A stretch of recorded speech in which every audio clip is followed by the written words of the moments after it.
സമയം ഇപ്പോൾ രാത്രി 4 മണി. അപ്പൊ ഈ 4 മണിക്ക് ഞാൻ എങ്ങോട്ടാ പോകണമെന്നല്ലേ, 1-2 ആഴ്ചക്കുള്ള മീന് ഒപ്പം കളക്ട് ചെയ്താണ്ട് ഫ്രിഡ്ജിൽ സ്റ്റോർ ചെയ്തൊക്കെയാണ് കേട്ടോ ഇവിടുത്തെ പതിവ്. അപ്പൊ അത് കളക്ട് ചെയ്യാൻ വേണ്ടി പോവാണ്. അപ്പൊ നമ്മള് മീൻ കൊണ്ടുവരുന്ന ഡീലർ ഈ സമയത്താണ് ഇതിൽ പാസ് ചെയ്യല്. അപ്പൊ അതിന് വേണ്ടി കളക്ട് ചെയ്യാൻ വേണ്ടി പോവാണ് ഹൈവേക്ക്. രാത്രി ജുബ്ബ കാണാൻ ഭയങ്കര രസമുണ്ടോ.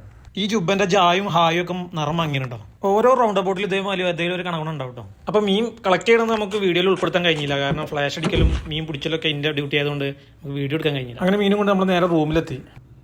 മത്തി, അയില, സൂത, പിന്നെ അങ്ങനെ വേറെ ഒരുപാട് മീനുകളുണ്ട് കേട്ടോ. അപ്പൊ ഇതിനി ഓരോ ദിവസത്തേക്കുള്ള സെപ്പറേറ്റ് ആക്കി കീസിൽ കെട്ടി ഫ്രീസർ കയറ്റണം. 200 സംതിങ് റിയാലിന്റെ മീനുണ്ട് ഈ കാണുന്നത്. നമുക്കൊരു 15 ദിവസത്തെ 20 ദിവസത്തേക്ക് ഉണ്ടാവും ഈ മീന്.